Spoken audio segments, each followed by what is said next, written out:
Hola, hola, sean todos bienvenidos a esta charla de evacuación en caso de siniestro.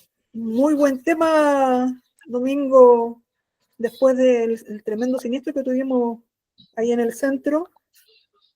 Horrible. Horrible fue, pues un edificio patrimonial, ya todos lo conocemos. O sea, más encima, yo tuve la información por ahí de que ese edificio estaba con interventor y sin seguro por orden del interventor. Por lo tanto, como es interventor del juzgado de policía local, es la municipalidad la que tendría que hacerse cargo de todos los costes del siniestro. ¿Qué información tienes tú? O sea, a ver, lo que pasa es que indistintamente que haya interventor o no, hay una cuestión que es más simple. La fecha de construcción de ese edificio debe ser el año 60, 50, probablemente antes. Entonces, tenemos un decreto, si no me equivoco, el número 47 del año 2002 del Ministerio de Vivienda y Urbanismo, que viene a ser la base, es lo que conocemos regularmente como la OGUC, la Ordenanza General de Urbanismo y Construcción. Entonces, ¿qué es lo que hace la OGUC? La OGUC dice, mire, ¿sabe qué? Toda construcción debe tener ciertas características. La OGUC te dice, por ejemplo, que en una escalera el peldaño tiene mínimo 30 centímetros de huella y máximo 18 centímetros de contrahuella, es decir, la diferencia entre peldaño y peldaño en el eje vertical. Te dice el ancho mínimo de los pasillos de acuerdo a la carga habitacional. Te explica un montón de cosas.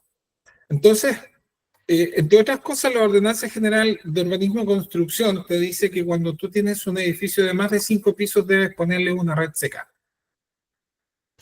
Y esa red seca básicamente, ¿qué es? Lo vamos a explicar ahora.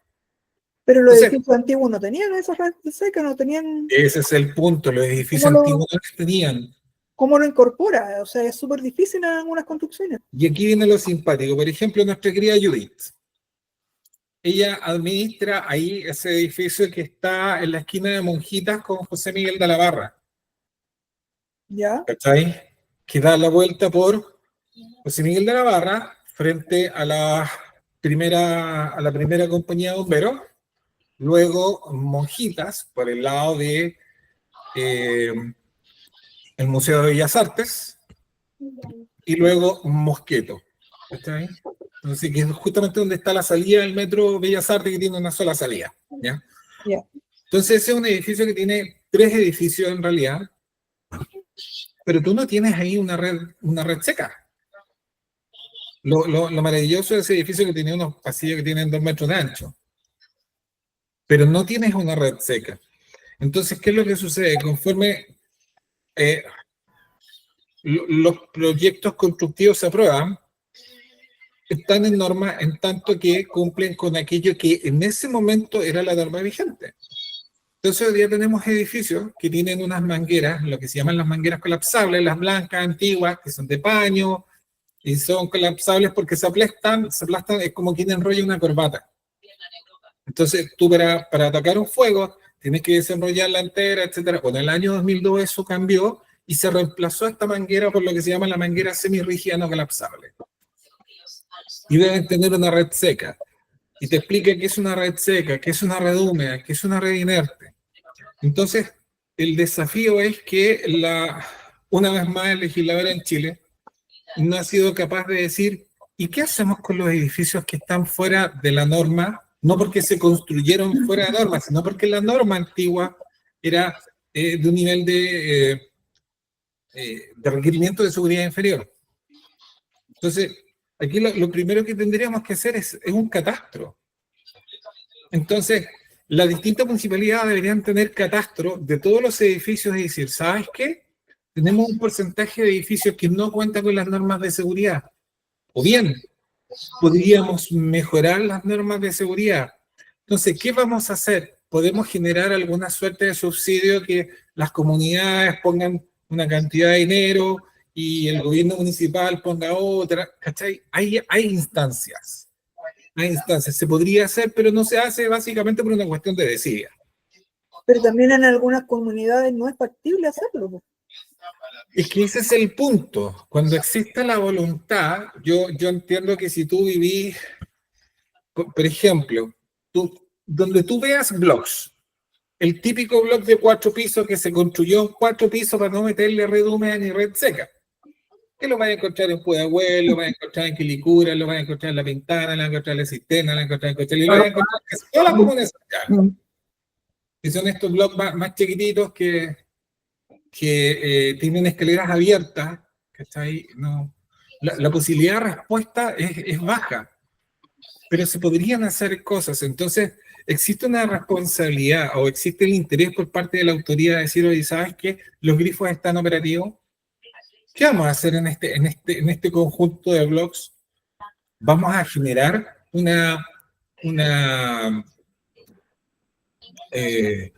plan de emergencia para preparar a la gente. Los vamos a capacitar, les vamos a enseñar. No se hace nada, ¿cachai? Entonces yo insisto, aquí el problema más grave básicamente es la absoluta falta de interés de la autoridad por tomar el toro por las astas. Los que son de Santiago Norte, ¿alguien conoce la población Juan Antonio Ríos? He pasado por ahí. Ya. ¿Quién haya andado por ahí por Gamero, Salomón Sac, Enrique Soro, Soberanía? ¿Sabe que está lleno de blogs? Sí. Pregúntame si uno de sus blogs tiene una manguera.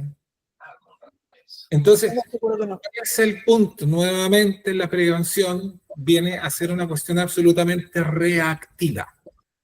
Para que nos hagamos una idea, esto que se está viendo acá es un incendio.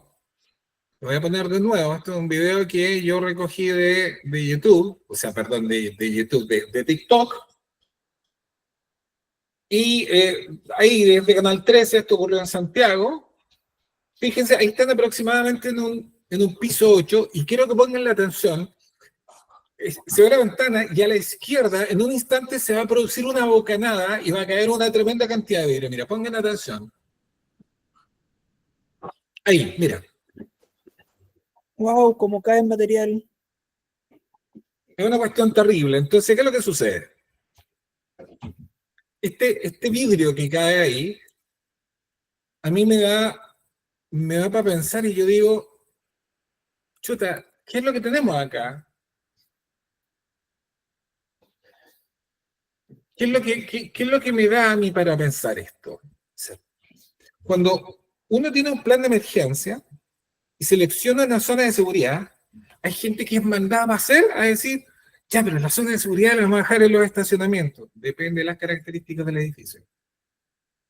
Porque si este vidrio que tú ves que se rompe y se abre, mientras más alto sea el piso desde el cual se desprende, mayor va a ser la amplitud con que se abra. Entonces, pensemos en lo siguiente. Cuando tú tienes un vehículo de carabineros disolviendo una manifestación tipo octubrista quemametro, cuando se dispara el chorro de agua y le pega ese chorro de agua a una persona en el pecho, ¿qué hace? Lo deja sentado, lo bota a 2 metros. Bueno, un pitón de bomberos funciona con la misma potencia. Entonces, cuando están bomberos dentro del edificio, lo que va a pasar con nuestros amigos es que cuando ellos estén con su pitón proyectando el chorro de agua, todo lo que el agua golpee va a salir volando por la ventana. Entonces, entra bombero, pega un pitonazo, el agua va a estar corriendo a una gran potencia y van a salir un montón de elementos proyectados por la ventana. La zona de seguridad tiene que estar fuera de las verticales. Entonces, en la selección de la zona de seguridad en edificio, no existe una única zona de seguridad. Yo tengo que ver, dependiendo de dónde sea el evento, es hacia dónde voy a dirigir a la gente. Porque, por ejemplo, ¿qué pasa si tú tenías el incendio directamente arriba del acceso al edificio? Es decir, tú llegas al edificio, hasta la recepción, el hall de recepción, y el incendio es inmediatamente arriba, indistintamente que sea el piso 4, el piso 9, el piso 15. ¿Vas a hacer evacuar a la gente por el frente? No. No, porque lo vas a dejar expuesto a la caída de materiales. A lo mejor en ese caso yo puedo asignar una zona de seguridad alternativa y dejar a la gente dentro del edificio en el estacionamiento en una zona más atrás. Por eso que a la hora de generar la selección, el lugar donde tú vas a poner tu zona de seguridad es pensarlo muy bien. Ahora, volviendo a la anterior, tenemos este incendio. Yo les estoy mostrando en imagen, ¿qué es lo que ven en esta imagen? Esas son las famosas mangueras que están ahora, pues. Las que no son, que se contraen, son muy Perfecto. rígidas. Oye, aquí siéntanse en confianza, opinen todos, por favor, hablen todos para que no sea un, un Monólogo. monólogo entre la Marisol y yo. ¿Quién, por ejemplo, entre los presentes, hay alguien en cuyo edificio las mangueras sean distintas a estas? Patricia, Norma, Marlis, hola, Marlis, volviste. Yo, ¿estáis muteada, Marlis? A ver. ¿Estás muteada? Yo, Ahí sí. yo no puedo ver a Marlis porque la envidia me consume después de ver todo lo que recorrió, los lugares maravillosos que conoció, que anduvo paseando, así que me genera una sensación compleja y aquí todo el tiempo en La Santiago. envidia sana nomás. No, mira, yo la gran mayoría, te diría el 90% de los condominios, principalmente también yo tengo muchos que audito, entonces te digo, la gran mayoría tienen sistema antiguo que es enrollado, digamos. ¿Cachai? Entonces, ¿cuál es el tema, Marley? Por ejemplo, yo te lo pregunté, lo pregunté porque yo sé que tú tienes y administras hartos edificios. Es un tanto complejo y a lo mejor pudiéramos buscar la manera de modificarlo. Pero si nosotros nos remitimos a la imagen que tenemos acá, fíjate que aquí tenemos tres tomas de lo que es una red húmeda. Tenemos una red húmeda que está en un estacionamiento, levantadito, ahí, o sea, pegado al lado de un pilar. Tenemos la imagen de la derecha que es la que está metida en un closet, que generalmente la encuentra al lado de los pasillos. A veces en los pasillos de los edificios encuentras una como la del estacionamiento, que es una saliente desde la muralla. La mayoría de las veces es un closet. Y en ese closet tienes red húmeda, red inerte y el extintor. Y en otros casos, la red húmeda está ubicada en el acceso al vestíbulo, o sea, en el vestíbulo de acceso a la escalera de emergencia. Con suerte. Con suerte. Entonces, primero, para que sepamos respecto de qué hacemos frente a un incendio. A ver, si yo tengo un fuego incipiente, y esto es lo más importante de definir, la diferencia entre incendio y fuego incipiente es que el incendio es una cuestión que ya está desbordada. Es decir, si a mí una vecina, vamos a suponer que yo soy el conserje, y me dicen, Dominguito, Dominguito, se me prendió el paño de cocina en el horno. Chuta, ahí lo que tenía es un amago. Entonces yo voy a correr, voy a tratar de llegar con un extintor y apagar. Pero suponiendo que ya agarró más fuerza. Entonces prendió el paño de cocina, prendió la cortina del baño, o sea, perdón, prendió la cortina de la cocina y está agarrando un montón de cosas más. ¿Puedo meterle agua? Sí. Pero ¿qué pasa si tengo proyección de agua en un lugar que todavía está energizado? Voy a meterle un chorro de agua y ¿cómo voy a quedar? Voy a quedar seco, voy a quedar tieso y me van a tener que sacar en una bolsa negra. ¿Por qué? Electrocutado.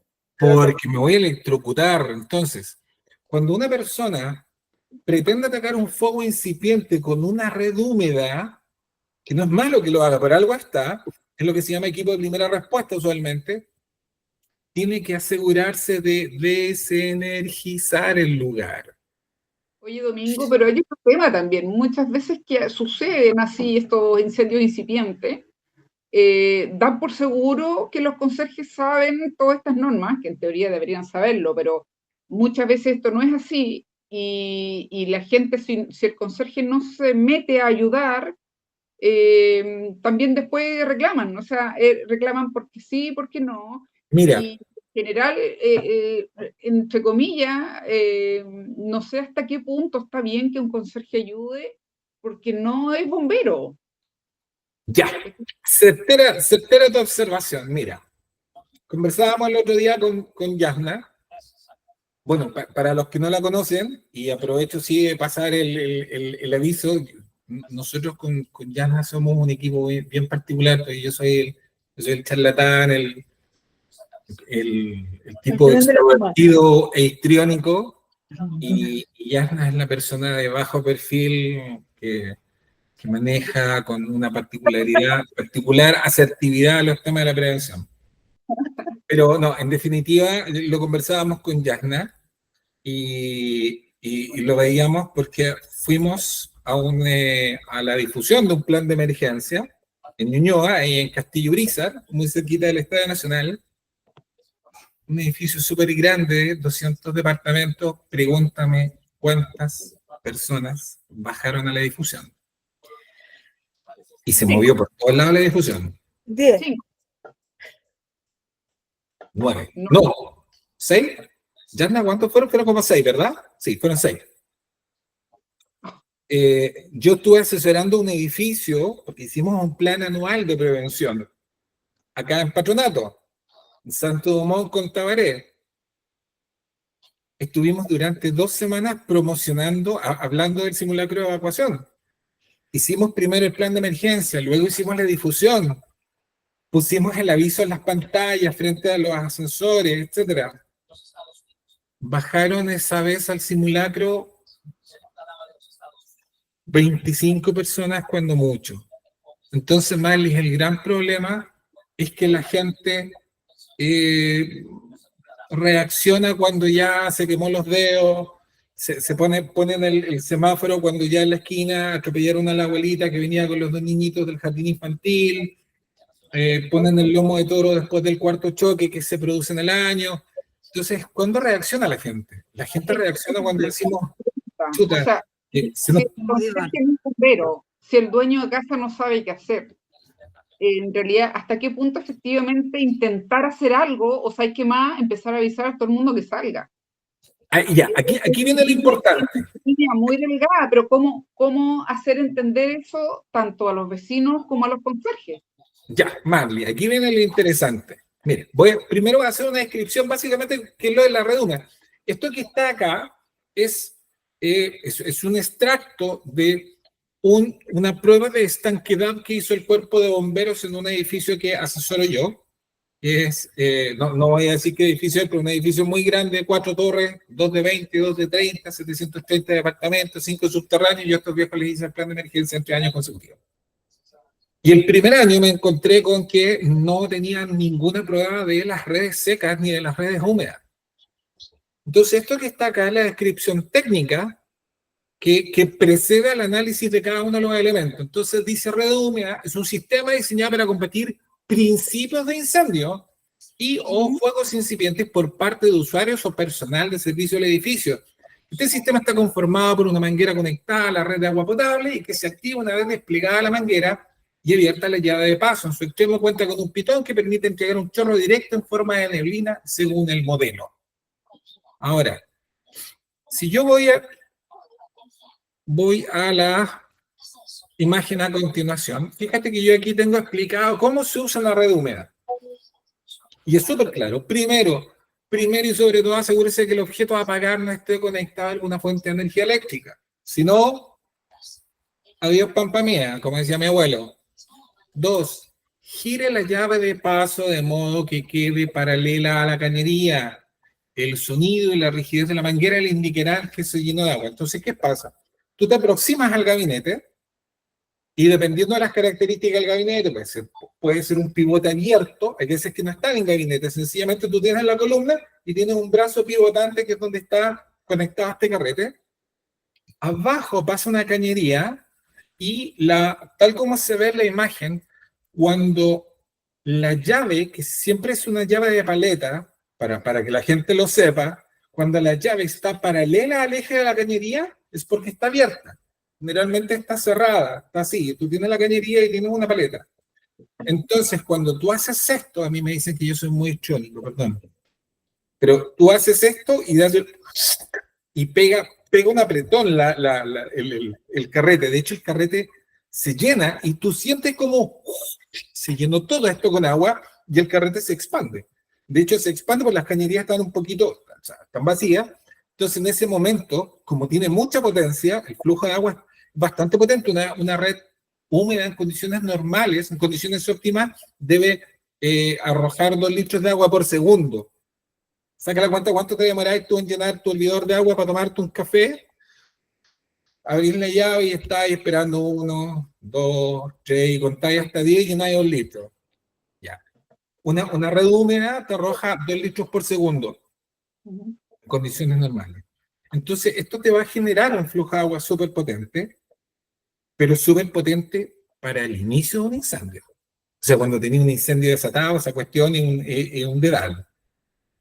Entonces, ¿qué es lo que nosotros le decimos a la gente? Mire, si usted va a atacar un fuego incipiente, primero entre detrás de la puerta, baje todos los switches, los automáticos, y cuando usted se cerciore de que la casa está desenergizada, el departamento está desenergizado, vaya y moje lo que quiera. Pero primero tienes que asegurarte de que el sistema está completamente desenergizado, si no, de lo contrario, te va a electrocutar. Tercero, tome la manguera que ya está lista para ser operada. Y aquí está la gracia, y por eso es que es tan importante. Esta manguera es una manguera no colapsable. Es decir, no se aplasta. Las mangueras tradicionales, me voy a salir un segundito del radio de la pantalla, funcionan igual que una corbata, se enrollan y se pisan. Bueno, esta es una manguera rígida. Esto tú lo puedes doblar, pero la sección siempre te permite ver que hay un espacio. Y al final de eso está esto. Es un pitón. Y este pitón generalmente tiene 3 posiciones. Tiene abierto, cerrado o niebla. Entonces, yo voy a girar este pitón y tal como dice ahí, tome la manguera con la mano izquierda y el pitón con la mano derecha y gira el pitón hacia la izquierda liberando el chorro de agua sobre el objeto que está en llamas en forma de abanico. Entonces, acá viene la gran pregunta que se llama... Me voy a adelantar. La persona puede ir cualquiera ir e intentar apagar un incendio. Esta ilustración yo la pongo en todos los planes de emergencia. ¿Y qué es lo que les digo? Mire, un bombero tiene un equipo de respiración autónomo. ¿Ustedes saben el desastre que fue el incendio de Monjitas? Básicamente, porque el humo subía desde el -1. Y es un edificio antiguo que no tiene escalera de evacuación del estilo actual. O sea, tú te metes simplemente por la escalera. Los edificios actuales ya tienen un pasillo y tienen una escalera que va por fuera, que a veces está abierta o está cerrada, pero va por fuera. No es que como los edificios antiguos que tú bajas y vas viendo los departamentos, vas viendo el de arriba, vas viendo el de abajo, no. Este era así. Entonces, la cantidad de humo que entraba era desesperante. Por eso que quienes hicieron la maniobra de rescate principalmente eran bomberos. ¿Por qué? Porque los bomberos tienen un equipo de respiración autónomo. Entonces, nuestro bombero tiene una chaqueta ignífuga, está puerta aquí. Si te fijas que el viejito lleva una linterna, que es súper potente, tiene botas ignífugas, tiene un pantalón ignífugo, tiene una pértiga que le va a permitir romper, no sé, etcétera.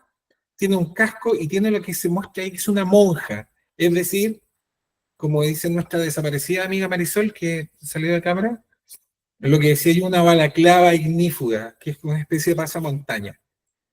Entonces, si usted tiene un fuego incipiente y no va a poner en riesgo su propia seguridad, puede intentar apagarlo. Puede intentar hacerlo con un extintor o con una red húmeda. Pero tiene que ser lo suficientemente criterioso para cachar que hay un punto en donde usted ya no puede hacer nada más. ¿Dónde está la línea que divide eso? Es un poco difícil porque en medio de una emergencia uno se pega unos bombazos de adrenalina y así es como una persona de repente una sola patada puede romper una puerta. Sí. Y en condiciones normales no lo haría. Dicho sea de paso, a todos los que están acá viendo, ¿han visto los pasillos de los edificios cuando el extintor está puesto así como que por aquí arriba? Entonces, la señora que tiene 60 años y que mide 1,58 m quiere sacar ese extintor que pesa 10 kilos, porque más encima ponen unos de 10, no ponen de 6, y la señora va a intentar sacarlo y capaz que se le caiga en el pie y se quiebre el pie, entonces la señora ni siquiera se va a poder salvar porque con un pie roto el humo la va a pillar y la pobre señora se va a asfixiar. Es una cosa increíble como uno ve que esta cuestión está muy mal hecha en los edificios. No existe difusión, no existe cultura. Entonces, lo que yo le digo a todos los conserjes, mire, usted no está contratado ni como guardia, ni como rescatista, ni como bombero. Por lo tanto, puede intentar apagar un fuego si es un fuego incipiente, si es lo que se llama un amago, un conato, sí, puede hacerlo. Pero piénselo 2 veces, porque usted no tiene la obligación de hacerlo. Es más, y aquí para no hablar yo todo el rato, le voy a pedir a mi querida compañera, ¿qué pasa, mi querida Yasna, si un conserje sufriera quemaduras o un accidente grave en el ejercicio de su trabajo? ¿Qué pasa con el marco legal? ¿Qué puede hacer la viuda de este señor? Bueno, puede demandar a la empresa. Bueno, ahí en este caso a los administradores por no haberlo cumplido todo lo que es legal, porque dentro de su contrato no está. Exacto. Entonces, ¿qué pasa si nuestro querido conserje se las da de Superman, se pone los calzoncillos rojos arriba de los pantalones azules, se cree de Superman y se la juega a luchar por la justicia y trata de rescatar a alguien y el hombre termina golpeado, por ejemplo, se golpea, se mete a oscuras a un departamento, qué sé yo, se pone algo y entra a tratar de rescatar a un niño y como no ve nada, se pega un cabezazo y el hombre se nos cae, pierde el conocimiento. Con el aumento del dióxido de carbono que hay en el aire, este señor se va a morir en 5 minutos.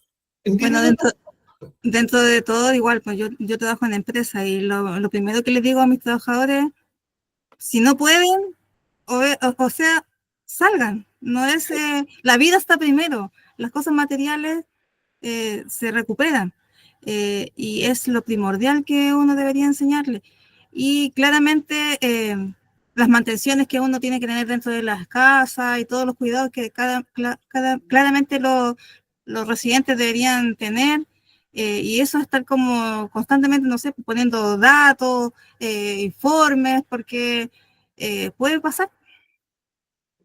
No, y lo otro, el problema es que yo creo, uno dice, claro, entre comillas, uno dice, es lógico y es obvio que uno pone su límite, pero con el fuego, la adrenalina de cada cual responde de distinta manera. Exacto. Entonces, yo, en un momento normal, yo sé que no debo entrar porque ya está muy fuerte la llama, pero con la adrenalina y en el minuto lo que está pasando, uno entra nomás y trata de hacer lo que puede y muchas veces... Fíjate que a mí me pasó en una capacitación que yo dije algo que le sacó roncha a varias personas. Yo le dije a los conserjes, si usted escucha a una persona gritando ayuda, no se meta. Y me dijeron, pero ¿cómo puede decir eso? Hágalo bajo su responsabilidad, pero yo le sugiero que no se meta. ¿Por qué? Porque el bombero viene en camino y este señor que está puesto en esa ilustración viene, vuelvo, con un casco, con una monja, con un equipo de respiración autónomo. La gente, y aquí es donde hay que ser muy cabeza fría. Saquen la siguiente proporción. Cuando, a ver, el aire que nosotros respiramos tiene una proporción de 80-20. Voy a redondear, es 79-20 más un 1% de gas, entre vapor de agua. Pero en lo simple, la proporción de aire es 80 de nitrógeno y 20 de oxígeno. 79-20, 79-21. Cuando tú tienes un incendio, tú a ese aire le cambias los márgenes y ya no tienes un 20 o 21% de oxígeno. Tienes un 19, tienes un 18. ¿Por qué? Porque hay una masa que está generando humo, CO2. ¿Cuál es el problema? Que el humo, y esto es una explicación súper técnica, pero creo que es necesario darme la vuelta. En el proceso respiratorio, tú haces esto, tomas aire, el oxígeno entre tus pulmones, pasa por los alveolos y se produce el intercambio gaseoso. Tus glóbulos rojos tienen una molécula que se llama hemoglobina. La hemoglobina captura el oxígeno, se lo lleva por el torrente sanguíneo, lo deposita en la célula se produce el intercambio gaseoso a través de las membranas la célula te entrega el CO2. La hemoglobina capta este CO2, vuelve al circuito respiratorio y cuando llega a los pulmones, se produce nuevamente el intercambio de gases, la hemoglobina libera el CO2 y capta el oxígeno que está afuera y lo manda para adentro y sigue el ciclo respiratorio. Pero si hay CO2, Exacto. ¿Cuál es el problema con el CO2? Imagínate que estás en la parada de la micro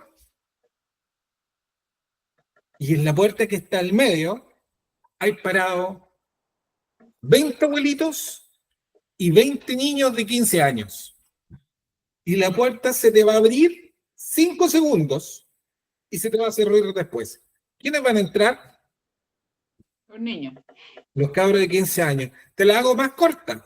La hemoglobina se combina con el dióxido de carbono 100 veces más rápido que con el oxígeno. Entonces, basta que tú tengas un 1% de dióxido de carbono presente en el aire para que este amigazo, cuando respire, se va a agarrar una cantidad de dióxido de carbono. ¿Y qué es lo que pasa? Segunda explicación súper científica y súper técnica, pero hay que explicarlo para poner a la gente en el contexto de por qué es tan peligroso meterse a un lugar que está incendiándose. De todos los órganos del cuerpo, el más sensible a la baja de oxígeno es el cerebro.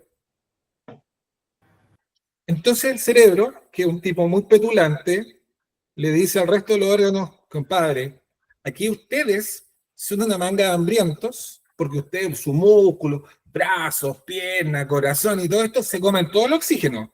Se comen todo el oxígeno. Yo respiro, mi cuerpo respira, y mi músculo esquelético se está comiendo el 80% de todo el oxígeno que yo estoy respirando.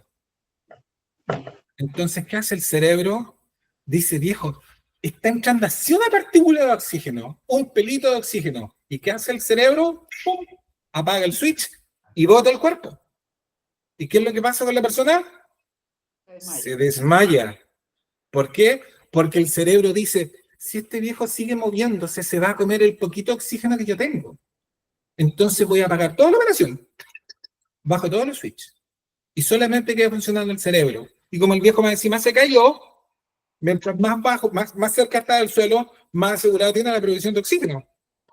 Es un mecanismo de defensa, la persona se desvanece. Si no lo sacáis a tiempo, se va a saturar el ambiente de dióxido de carbono y se va a morir. Entonces, ¿cuál es el problema? Como usted viene con la adrenalina a fondo y está tratando de sacar a una persona a ese ritmo, ¿cachai? En cuanto te metí todo el dióxido de carbono en la sangre, viejo, en 10 segundos te podías desmayar, colapsar y se acabó. Entonces te las viste de héroe y sabes en qué te transformaste. En un mártir. Ojo, la estadística de la OCHA de los Estados Unidos dice que por cada 3 muertos en espacios confinados, uno fue el accidentado y 2 son los rescatistas.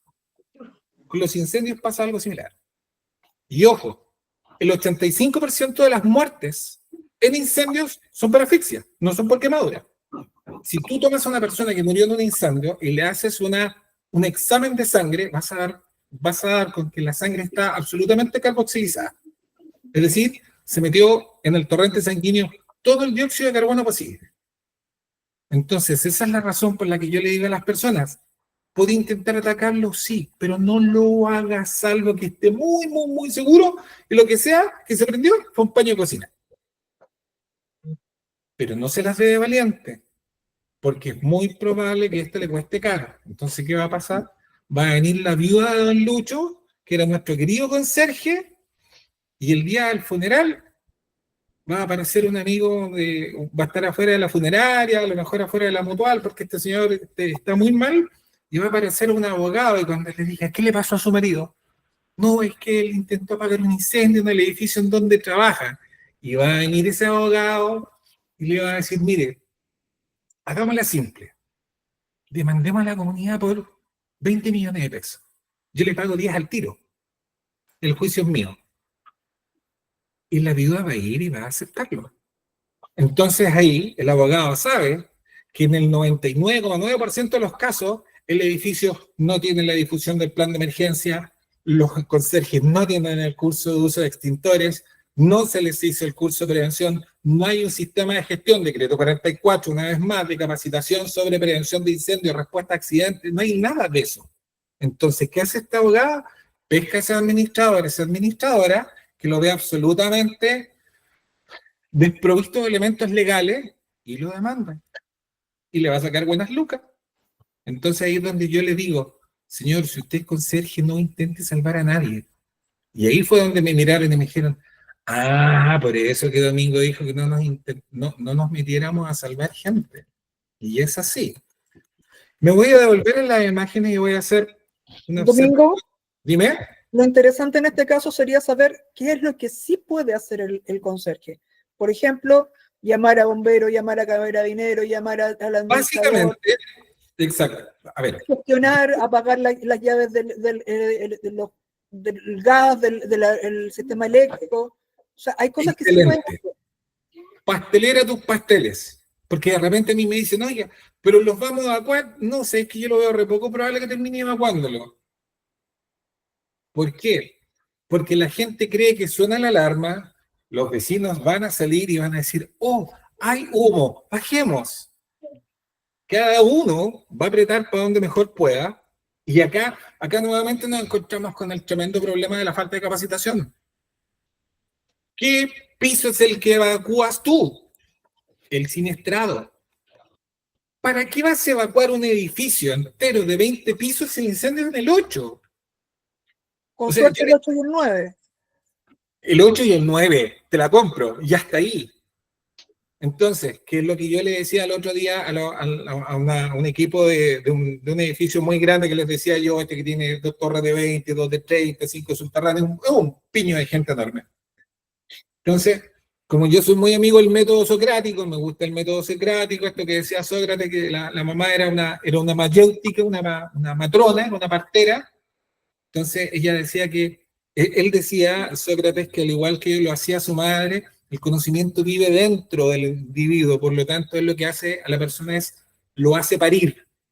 ¿Y cómo lo hace parir? A través de pregunta y contrapregunta, pregunta y contrapregunta. Entonces, yo empecé con los chicos del equipo, los conserjes, y les digo, a ver, muchachos, cuéntenme, ¿de qué es esta muralla? Y empiezo a golpear la muralla. ¿Es de cartón? Pues me miraban con cara de idiota. ¿Es de madera? No. ¿De qué es? Es de concreto. Perfecto. Descríbeme cómo es el concreto. Ah, bueno, el concreto es duro, resistente. ¿Es combustible? No. No es combustible. Perfecto. Si el edificio está hecho entero en concreto y el concreto no es combustible, explícame por qué si tienes un incendio en el piso 8 quieres evacuar el edificio completo. Si el concreto no se prende. No va a hacer eso. No va a hacer eso. Entonces ahí es cuando me dicen, ay no, pero es que la gente corre peligro. Explícame cuál es el peligro que corre. Más simple. Tú puedes tener un incendio en un departamento, pueden reventar los balones de gas, y yo te pregunto, ¿el viejito del piso de arriba, si se pone a saltar, va a romper la losa para abajo? No. Se te va a quedar todo chamuscado. Es más, vaya a tener que estar pasando una espátula, a sacar todo el yeso y todo lo demás. La estructura ¿se comprometió? No, la estructura no se comprometió. ¿Por qué? Porque no es combustible. Y si no es combustible, ¿para qué me haces evacuar un edificio de 20 pisos si el incendio es en el 8? No tiene ningún sentido. Aparte de que puedes provocar accidentes con la estampida, etcétera, etcétera. O sea, en vez de aminorar lo que lo amplía. ¿Usted sabe qué es más peligroso que un accidente que genera una evacuación? Una evacuación mal hecha. ¿Por qué? Porque la gente no piensa. Es como el cuento de los animales que estaban en la selva cuando un animalito dijo se cae el cielo y empezó a correr el ratón. Después lo escuchó un conejo, después lo escuchó un jabalí, y todos veían y el jabalí corría y decía, no, el cielo se nos va a caer, el cielo se nos... y terminaron todos los animales corriendo por la selva porque el cielo se le iba a caer. No, si yo, es más, yo estuviera en el piso y veo que se me está incendiando, el departamento de la mitad del pasillo, si estoy yo a 12 metros de distancia, yo me quedo en mi departamento. ¿Para qué voy a evacuar? A lo más pondría una toalla mojada abajo en la puerta para que no me enchufe. Y ahí es donde uno tiene que ser un poco más frío. Voy a seguir con el análisis de los elementos técnicos que tenemos que verificar. Vamos, resumen, ya explicamos básicamente esta manguera que es para atacar fuegos incipientes. Fíjense en esto. Este edificio, lo que yo estoy mostrando aquí, en la foto de la derecha arriba está la red seca. ¿Qué es la red seca? Básicamente es una red, es una cañería que tiene esta toma, ahí que veo en el cuadro de arriba a la derecha, y que inerva, palabra ampulosa propia de Domingo, es como un nervio. Cuando ustedes ven una hoja, que la hoja tiene un tallito y tiene inervaciones, es lo mismo. Esta red sube por el edificio, baja hasta el último subterráneo y sube y tiene salidas en todos los pisos. Si ustedes se fijan, la foto que está abajo de la toma de la red seca está en el estacionamiento. La que está a la izquierda está en uno de los pisos. Y la que está arriba a la izquierda es la mirada en perspectiva. Yo siempre que hago un plan de emergencia, tomo las dos fotos. La del elemento propiamente tal y luego una perspectiva para que la persona sepa ubicarse respecto a dónde está. ¿Qué es esta red seca? Corresponde a una tubería de acero negro o galvanizada, dependiendo del material en que se construya, de 100 milímetros de diámetro que recorre todo el edificio y que cuenta con salidas en cada uno de los niveles y una entrada de alimentación en la fachada exterior de la edificación. En caso de incendio, bomberos se conecta a la entrada de alimentación a través de una manguera y traspasa el agua de los carros bombas a esa tubería. Así, y en breves instantes, se alimenta toda la vertical con un suministro propio e independiente del edificio con una presión que se entregaba por los mismos carros bomba. De esta manera, el personal de bomberos sube al piso siniestrado con el material necesario y se conecta a la salida de la red más cercana. Luego, al abrir la llave de paso, saldrá el agua que los carros están inyectando y con la presión necesaria para combatir el incendio. De no contar el edificio con red seca, bomberos solo podrá trabajar desde el exterior, ya que de lo contrario no sería viable conectar mangueras por todos los pisos a través de la escalera. Y aquí viene lo terrible. ¿Qué pasa cuando ustedes van por afuera del edificio? Marisolcita, vamos a hacer no voy a decir una grosería explícita, pero cuando vienen esos pedazos de idiotas y a la red seca le meten cajetillas de cigarro, la cascarita de naranja, Los odio.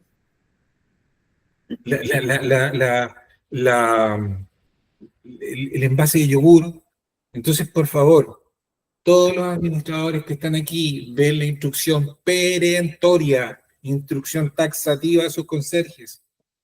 Día por medio, revisen que las tomas de la red seca estén cerradas. Si no están cerradas, si ya se robaron las tapas, pues la tapa generalmente tiene, es muy simpático, la tapa es un macizón de aluminio con una cadenita que parece gargantilla de oro.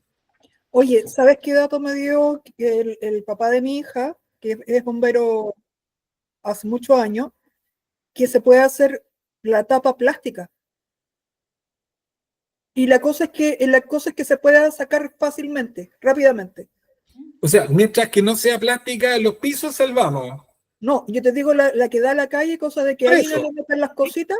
Por Le eso. puedo hacer una tapa plástica que se gira rápidamente y se saca rápidamente. Por último, la pueden romper si es necesario. Exacto. Pero con esa ya no se la van a robar, porque no es material que puedan reducir. Exacto. Y ya se evita el problema de que te estén metiendo cositas. Exacto. Entonces, ¿cuál es el punto? Por ejemplo, ¿cuándo fue la última vez que ustedes hicieron en su edificio una prueba de estanquedad? Estanquedad, capacidad de un volumen de contener líquido. Entonces, ¿qué es lo que sucede? Usted tiene un edificio que fue construido el año del Rey Perico. Ni siquiera sabemos si está bien hecho, porque nadie tiene, o sea, solamente Superman tiene visión de rayo X para mirar atrás del concreto y ver si las cañerías están funcionando. Entonces, esta cañería, de acuerdo a esta toma que yo les decía, que está aquí a la derecha, eso entra, baja, sube, y en todos los puntos, como se ve en la imagen de abajo a la izquierda y de abajo a la derecha, eso tiene una tapa. Y tiene una llave. Si se fijan, particularmente en la derecha, que se ve que está tomada más de lateral, eso tiene una llave. Entonces, el bombero tiene que tomar esa tapa, una tapa Stors, tiene un nombre específico porque tiene unos ganchos. Si esto no tuviera estos ganchos, porque esto se engancha y se gira.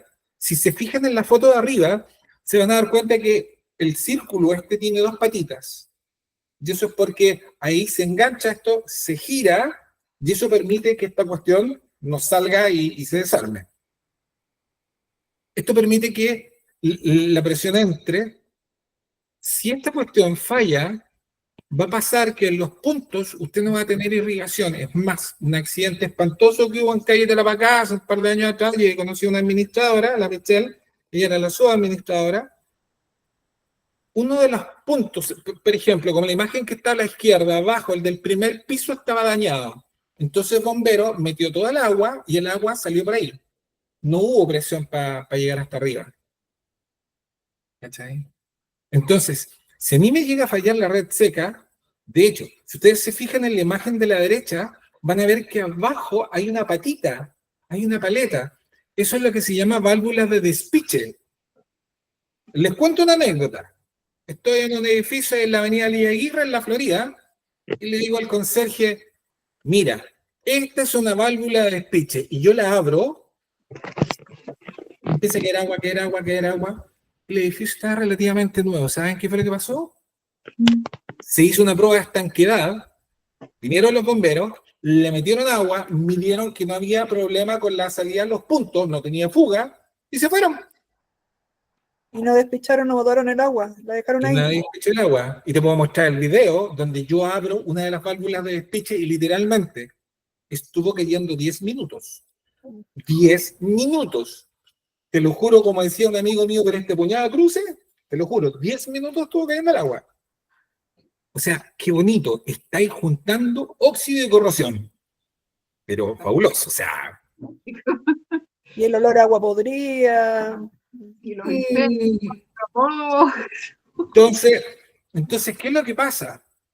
Tú ahí es donde tienes que pescar a tu conserje, a tu mayordomo, presentarle a APES, asesorías, claro. y pescar al viejo y hacerle una clase a profundis, decirle, mira, esto es paso por paso, esto tienes que entender tú.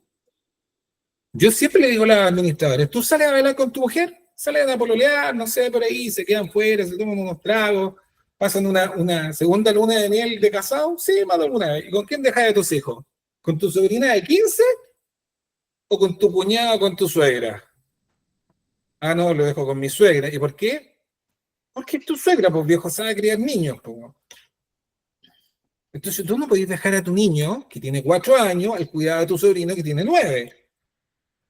Entonces, ¿por qué dejáis tu edificio al cargo de un mayordomo y de un conserje que ni siquiera sabe lo que es una red seca? Que en su vida han tomado un extintor, que no saben la diferencia entre un extintor de polvo químico seco versus un extintor de CO2. Un conserje que no sabe por qué las cañerías que están a ras de losa en el -2 son amarillas, son las cañerías de gas.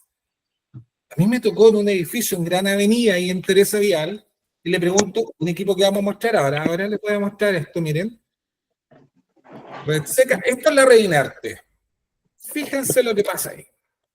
Llego al edificio y le digo a la mayordomo, ¿dónde tiene la toma de Redinerte? La mayordomo, pues Marley, Marisol. Y me dice, ¿en español? Ojo, lo digo con todo el cariño del mundo y no me quiero burlar. No me quiero burlar. Lo que quiero hacer es levantar una alarma, es decir, ¿cómo puede ser que tu mayordomo no sepa lo que es una Redinerte? Y todas las semanas me encuentro con que los mayordomos, algunos saben harto, me ha tocado mayordomos que fueron miembros de un comité paritario, los viejos tienen cursos, son secos. pero esos son 1 de 10. Si es que, 1 de 10. si es que. Si es que. Entonces, eso que tú ves ahí, a la izquierda, es una toma de red inerte. Preguntémosle a nuestros amigos de bomberos qué es una toma de red inerte, vamos a la definición. La red inerte de electricidad corresponde a una tubería de ácido galvanizada en cuyo interior va un cableado eléctrico con terminales de conexión o enchufes en todos los pisos. Me devuelve la imagen. La que está abajo, que está al lado del enchufe, dice red eléctrica inerte. ¿Qué dice la definición? Esta red tiene una entrada de alimentación en la fachada exterior. Nos volvemos, las dos fotos que están arriba.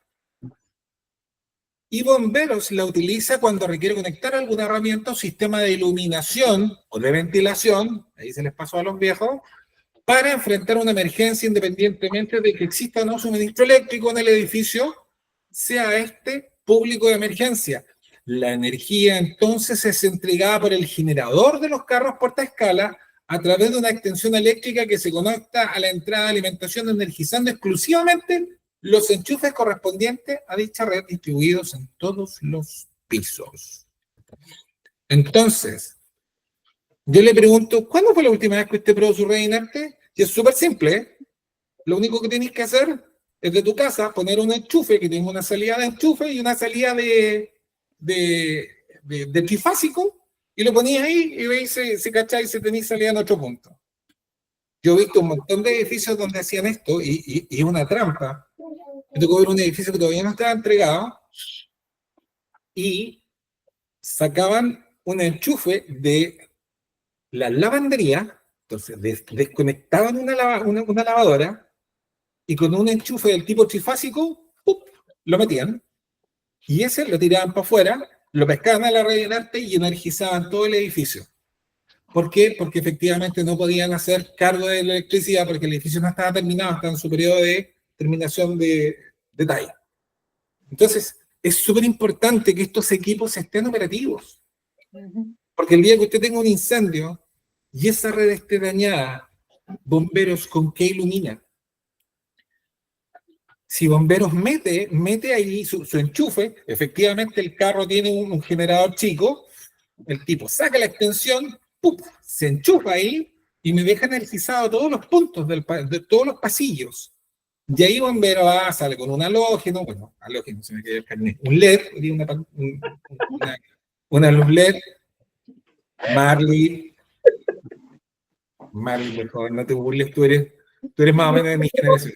Yo no he dicho nada, ni una palabra. Saltó el carnet lejos de esos halógenos que te parabas frente a ellos y empezabas a sudar. No, eso ya no existe. Ahora tenemos ¿Alguna vez te tocó, Marisol, comprar uno de estos y no los podías tocar con los dedos? No, te Pues si quemaba. tocabas con el dedo, con el aceite de tu piel generabas una diferencia de temperatura en una zona de la superficie, el halógeno se quemaba. Era todo un escándalo. Bueno, entonces todos estos equipos deben estar full operativos. Entonces ahí es donde yo pregunto, ¿y la administradora, el administrador, de qué está preocupado? No, es que ¿saben qué?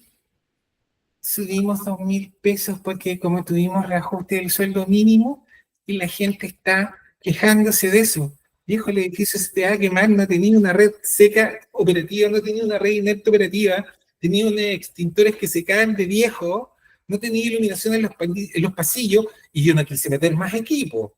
O sea, espérate, te empiezo a preguntar, ¿qué pasa con la presurización de tu edificio? Ese vecino que le encanta ir y poner un triangulito en la puerta de la escalera de emergencia. A ese vecino hay que pescarlo, llevarlo a la azotea y tirarlo.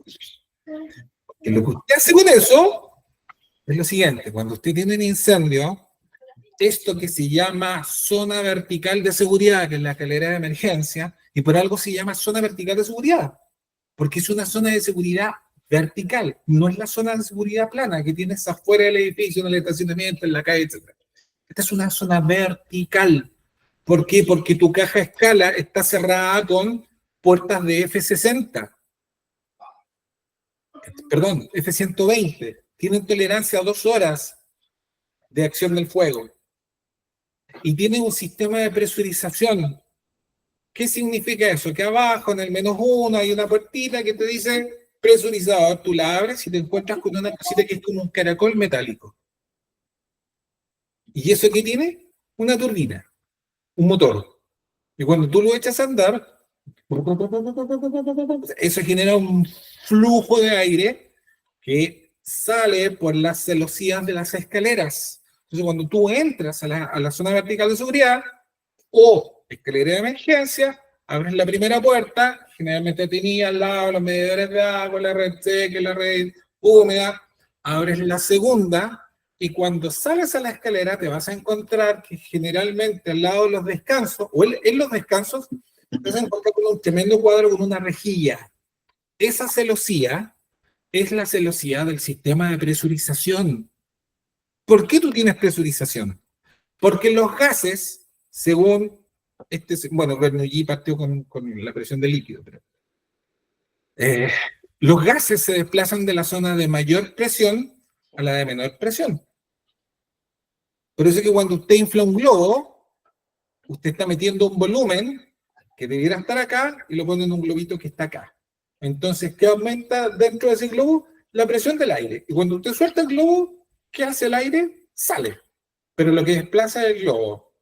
Entonces, cuando usted tiene un incendio y se produce que se enciende el presurizador, lo que tú haces es llenar esto con una columna de aire para que cuando tú abras la puerta, el humo no entre. ¿Y por qué el humo no entra? Porque hay un volumen de aire mayor ahí que está presurizando, está empujando. Se transforma en una especie de muralla invisible que hace que el humo no entre. ¿Por qué? Porque la presión de aire, la presión de los gases en el pasillo es inferior a la que hay dentro de la caja. Por esa razón, cuando usted evacúa, no evacúa en todos los pisos. Porque si usted me abre las 20 puertas, ¿qué va a pasar con la presurización de la caja escala? Se va a la punta del cerro.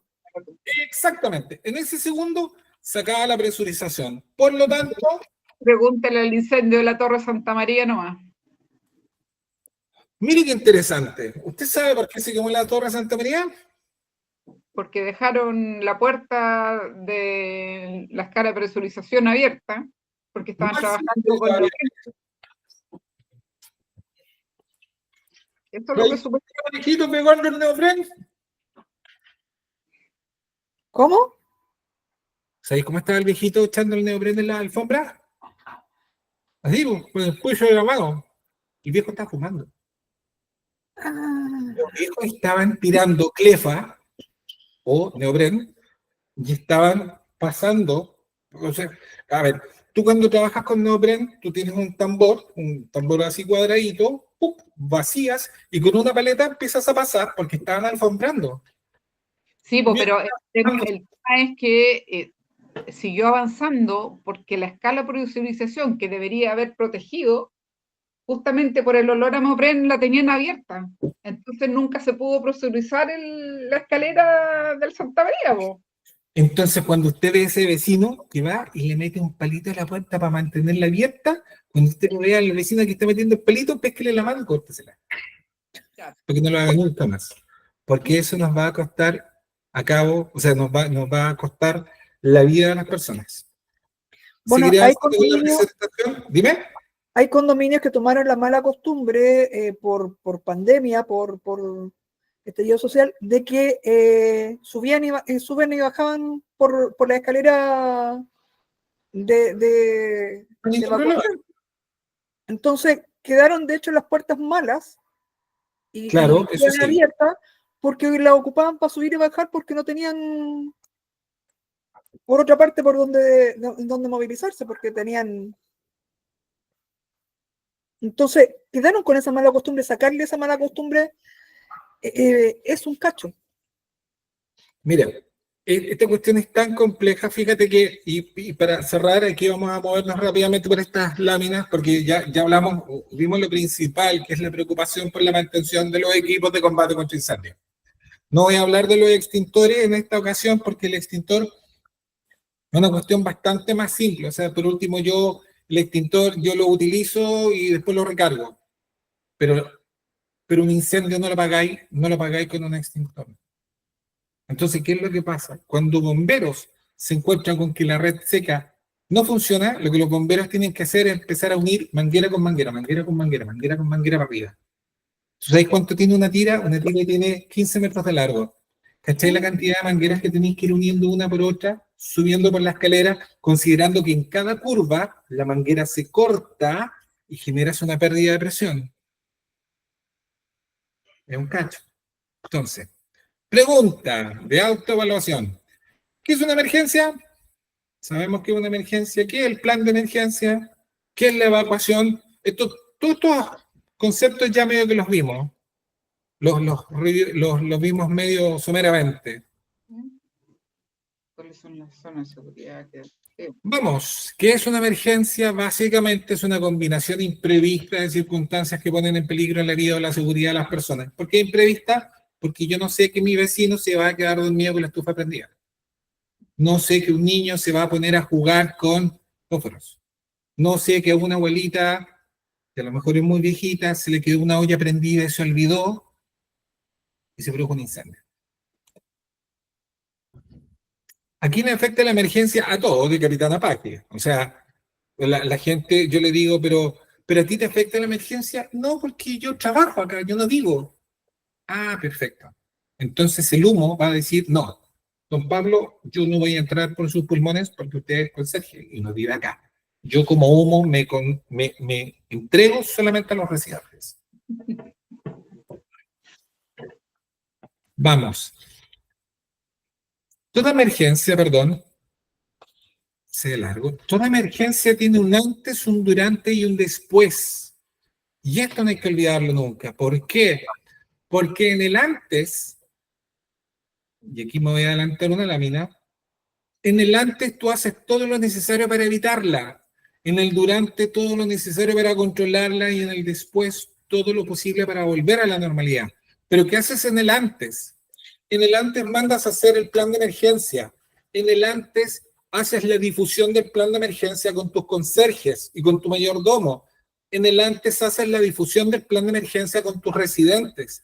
En el antes hiciste una verificación de los sistemas de sirenas, detectores, iluminación de escaleras, presurización de escalera, extintores, red seca, red inerte, red húmeda. Mientras más hagas en el antes, menos posibilidades tienes de un durante. ¿Qué haces en el durante? Echas a andar los mecanismos y tratas de generar una evacuación lo más ordenada posible. Pero yo ya le dije a todo el edificio, viejo, si el incendio es en el 8, ¿para qué vas a bajar si vives en el 16? ¿Por qué? Les voy a mostrar una imagen. ¿Por qué no se evacuó todo el edificio? Perdón, y el después para volver a la normalidad. Miren esto. La evacuación es la acción de desalojar a la gente. Obviamente yo los tomo y los saco del lugar que están en peligro. Pero si el incendio es en el 8, ¿qué peligro corre el del 15? ¿Qué peligro corre el del 4? Ah, el edificio es de bambú. No, pues viejo, no es de bambú, es de concreto. No se te va a prender el edificio por arriba y para abajo. Salvo la torre Grenfell en Londres, que fue un incendio espantoso, y el incendio de Valencia, donde los genios decidieron revestir los edificios con un sistema de aluminio y PVC que los transformó en antorchas. Pero el resto de los edificios aquí en Chile no tienen esa característica. ¿Y el humo no te afecta al nivel 15 si está ya en el 8? Es poco probable, porque lo más probable es que el humo va a empezar a romper por la ventana que se está incendiando el departamento. Es probable que salga humo, sí, pero en el caso de Philip fue distinto, porque por las características, pues no tenía escalera de emergencia. ¿Cómo deben ser las zonas de seguridad? ¿Se acuerdan del video que vimos al comienzo? No deben quedar bajo las verticales, no deben estar expuestas a las llamas, no deben estar expuestas al paso de vehículos. Nunca hay que sacar los vehículos del estacionamiento cuando tienes una emergencia, porque afuera vas a tener 4 carros de bomberos. ¿Por dónde vas a pasar? De hecho, los bomberos montan piscina. ¿Han visto alguna vez un operativo con piscina? Sí, sí, por la tele, pero lo he visto. ¿Por qué? Porque el carro tiene 5.000 litros, pero el carro te da agua para 45 segundos de incendio. Por lo tanto, yo tengo que darle un suministro adicional. Y para eso tengo 2, 3 carros que están traspasándole agua al carro que está generando el chorro. Entonces estos 3 que están alrededor, lo que hacen es proveer de agua, se levantan piscinas, etc. Pero tenía un montón de vehículos, por lo tanto no puedes sacar tu vehículo del lugar. Es como básico. ¿Hacia dónde y para dónde voy a ir a poner más algo? Veamos lo siguiente. Una evaluación básica. Si yo quiero defenderme, sé utilizar un extintor, sé cómo operar una red húmeda, sé a quién tengo que llamar en caso de emergencia. Todo esto yo lo veo paso por paso en el plan de emergencia, en la capacitación que le hago a los residentes y a los funcionarios. ¿Qué hago en caso de terremoto? Yo siempre les hago la misma pregunta. Chiste cruel, como decía el lagarto Murdoch. Durante un terremoto, en la vereda del frente, ¿el temblor se siente más bajito? Igual no. Entonces, ¿qué bajan? Para que no se colapse el edificio arriba mío. Marlis, cuéntame, ¿dónde estabas tú el año 85, cuando fue el terremoto en Santiago? En Valparaíso, en Viña. Ya, listo. ¿Se cayó Viña del Mar y Valparaíso? No. ¿Alguna estructura muy vieja? Uno de los mayores miedos que tenía era porque mis hijos estaban en el departamento y yo no sabía si iba a soportar o no iba a soportar el terremoto. Y efectivamente estuvieron mucho más seguros adentro que afuera, que cayeron postes y cuanta cosa en el condominio adentro. Entonces, lo que yo les digo aquí a la gente, cuando hay un terremoto en Santiago, se siente con la misma intensidad en el aeropuerto de Pudahuel, que en Barnechea, que en San Bernardo, que en Lampa. ¿Para qué bajas? ¿Para qué bajas? Es que tengo miedo. Si el edificio no se te va a caer. Salvo, como digo yo, que venga nuestro Señor Jesucristo en su gloria a redimir a los justos y condenar a los pecadores y comience el milenio y la resurrección de los justos. Bueno, Pero aquí, si no, el edificio va a aguantar, si es casi imposible. aquí en Chile, Los departamentos es algo que uno tiene que prever también, o sea, ver que ciertas cosas en un país sísmico uno no las puede tener sin algún Claro, refuerzo. pero el punto es que la gente dice, se va a caer el edificio. No, el edificio no se va a caer. Con el contenido. aquí en Chile puede que no se caiga, en otros países sí. No, Sí. van a ver el terremoto de Turquía y tú ves cómo las cadenas eran Por chescoliguas. eso, aquí podemos tener esa cierta tranquilidad de que no se van a caer los... Absolutamente. Pero Mira, en otras partes sí. vean por favor esta imagen. Mira cómo va el bombero, ¿cachai? El ropero de 3 cuerpos, y va cómo va pasando la chica de lado. Por eso que hay que evacuar la menor cantidad de gente posible. Porque los bomberos van subiendo con todos sus equipos. Entonces perdiste el ancho de la escalera, perdiste la mitad del ancho. De una, perdiste la mitad del ancho. ¿Qué debo hacer en caso de sismo? Mantén la calma, no evacúes nunca durante el sismo. Observación súper simple y certera. ¿Qué se produce en la ciudad cuando tienes sismos de alta intensidad? Rotura de vidrio. Se corta la Luz, el agua. corta la energía eléctrica. ¿Y qué pasa si usted va bajando por la escalera de emergencia porque empezó el mambo y tú dices, chuta, está temblando y viene más fuerte?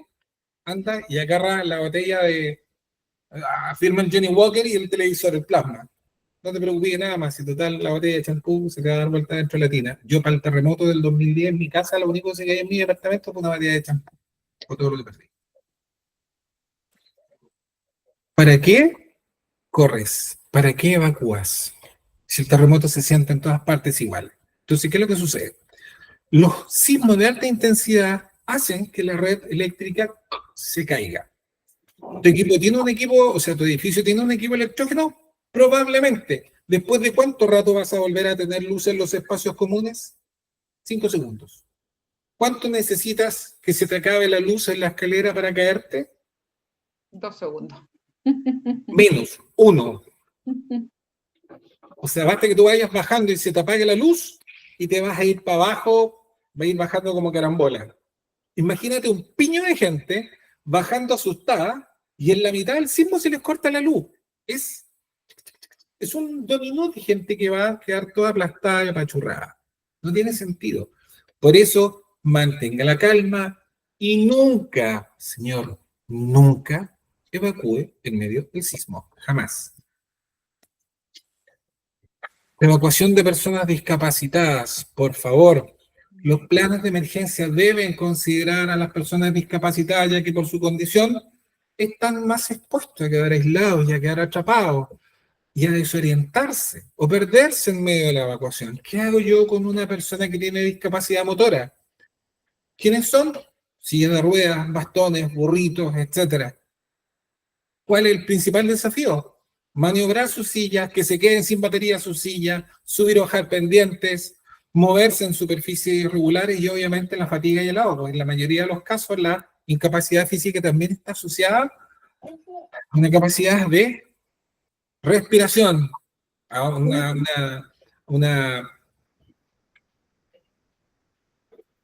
hay un tema del sistema cardiorrespiratorio que está presente en muchos casos de discapacidad motora. Entonces, ¿qué Oye, voy a hacer yo con esa persona? ¿qué pasa con los postrados? Aquí viene lo simpático. Mira, esta cuestión es más simple. Si tú tienes un incendio en el piso 9 y en el piso 9 tienes una persona que está postrada, ¿la podéis bajar por el ascensor? No. Vaya a bajarla por la escalera de emergencia. ¿La vaya a bajar hasta el primero o vaya y le decía a un viejito del 7, vecino, recíbame por favor a este residente en su living? ¿Será más simple? ¿Será más práctico? Sí. Es una cuestión básica. Ojo, se recomienda que los condominios, los comités tengan un listado de personas con necesidades especiales. Porque tienes abuelitos con Alzheimer, con demencia senil. Puedes tener niños con trastorno del espectro autista. ¿Han visto cuando algunos chicos, no todos, dependiendo de las características del TEA, incluso tienen que andar con protectores auditivos porque el ruido puede llegar a tener un efecto muy perturbador sobre los niños, Sí. sobre algunas personas? Entonces, cuando tú tienes estas personas, debieras tener un catastro de personas con necesidades especiales. Por ejemplo, discapacidad visual. ¿Qué pasa con las personas que no ven O o que que no escuchan. son parcialmente ciegas? Esto es súper importante. Si tú tienes un edificio que administro todos los años, actualizamos el plan de emergencia de evacuación. Felicitaciones. Ojalá lo sigan haciendo porque la cantidad de edificios donde yo he hecho el plan de emergencia de evacuación dice, lamentablemente no participan el 20% de los residentes por más difusión que se haga. Mi gran preocupación es la evacuación de las mascotas. Lamentablemente la ley de tenencia responsable no regula la tenencia en el edificio y será un real dolor de cabeza. ¿Sabes cuántas mascotas sacaron del otro día del edificio? Imagínate, mi experiencia en el simulacro es que con 2 perros fue un caos. Complejo. Entonces, pasa con patas. Ahí ya. Pero ahora escuchas, ¿pasa con patas? ¿Sí? Ojalá que sí. Entonces, el tema, sí, qué bueno, excelente. Entonces, ¿qué es lo que sucede? Ya que se alteraron con el ruido de la sirena y se tiraron a las personas. ¡Wow! ¡Qué mal! ¡Ah! Tienes toda la razón. Una sirena debe sonar como el demonio y los perros se asustaron y atacaron a los propios residentes. Pregunta $1.000.000 para mis queridos administradores. ¿Dónde tienen puesto en sus reglamentos que sus perros tienen que salir con bozal? Me importa un chinche que sea un Yorkshire. Porque aparte los perros chicos son los que más muerden. ¡Ah! El perro chico que se te mete en el ascensor, entonces llega la vecina con su perro chico, con su poodle, con su Yorkshire, con su pug, Los peores son los chihuahuas. Sí. con la chihuahua, Sí. incluso los beagles, con todo lo lindo que son un desastre. Absolutamente. La verdad es que las mascotas son un dolor de cabeza. Yo no quiero hablar porque tengo opiniones radicales. Puedo ofender. Contrólate, por favor. Más Contrólate, bozal yo, pero sí, y yo tengo un tema porque efectivamente yo comprendo que hay personas que tienen necesidad afectiva y todo lo que tú quieras, pero no podías no podías salir de tu casa a las 7:30 de la mañana, te vayas a trabajar, volví a las 6 de la tarde, y ese por tus 11 horas metido en tu departamento rompiéndole las pelotas a los vecinos porque alguien se acercó y el perro ladre, ladre, ladre, ladre, ladre, ladra. Entonces esa persona después llega en la tarde a las 7 y le dice, hola, listo. Pero los que se tuvieron que mamar el ruido el resto del día fueron los vecinos. Yo ahí tengo opiniones más o menos complejas. Mira, pero bueno, quisiera hacer una capacitación sobre cómo evacuar mascotas. Norma, por favor, abre tu cámara y cuéntanos en qué consiste, cuál es tu nivel de expertise. ¿Has trabajado en veterinaria, eres veterinaria? Cuéntanos un poquito, abre la pantalla, por favor. Mira que esto es súper interesante y primera vez que me encuentro con esto. Y nos da una mirada, y nos da una segunda mirada, porque, perdona, a mí jamás se me había ocurrido que una alarma de incendio podía alterar un perro y el perro podía morder a una persona. Entonces, Norma, lo que acabas de poner es, te mando un beso y mi agradecimiento porque voy a incorporar ahora mi plan de emergencia. Al momento de evacuar con animales, tengan perros, porque los perros, o sea, tengan bozales, porque los perros se alteran y el ruido termina haciendo que ataquen a las personas. Norma, cuéntanos tu experiencia. Hola, buenas noches. ¿Me escuchan bien? Perfectamente. Ya, sí, bueno, partir agradeciendo por la capacitación. Siempre es bueno aprender algo nuevo, recibir estos tips que siempre, quizás a veces no están ni siquiera tan claros en el papel, pero sí se agradecen los consejos. Mira, la última experiencia que yo tuve en un simulacro, yo administro un edificio acá en San Miguel. Y la última experiencia que yo tuve del simulacro fue un desastre. Participaron menos del 20% de los residentes. Se hizo difusión más de un mes antes, por los correos, por el WhatsApp que tenemos. Se pegaron avisos en los ascensores, en el diario mural, etc. Bueno, La hicieron participaron toda muy, la gente no pescó. y no pescó. Bueno, llegó el día, lo hicimos, vino la prevencionista que trabaja con nosotros, ese día se puso un horario, se activó la alarma de incendio y esta alarma no se desactivó hasta que evacuó la última persona de la comunidad. Nos Por lo fuimos al tanto, la punto, alarma quedó sonando fácilmente 3-4 minutos. fue alrededor de casi 6 minutos que nos demoramos de que el último vecino llegara a la zona de seguridad. Nuestra zona de seguridad está a media cuadra del edificio, una plaza en el sector del Llano, ¿ya? Ya, Acá en San perfecto. Miguel. Resulta que en ese simulacro participaron solo 2 perros, 2. Y los vecinos los sacaron con correa o arnés de estos de pechera. Correcto.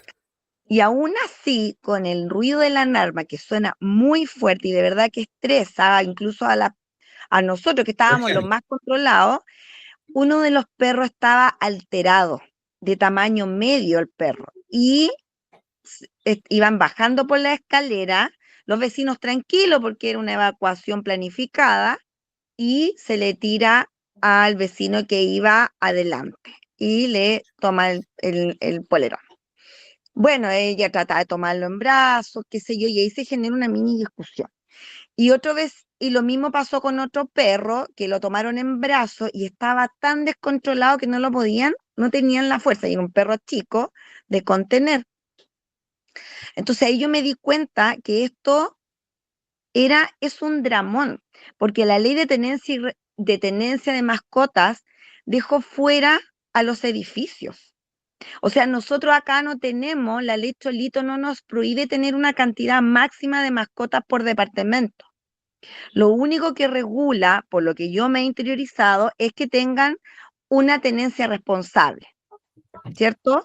Y que cumplan con el reglamento. Pero sí, el problema es que, aparte que quedan todo el día solos, unos lloran, otros no, bueno, ya eso es parte de la cotidianidad que todos lo tenemos claro quienes administramos edificios.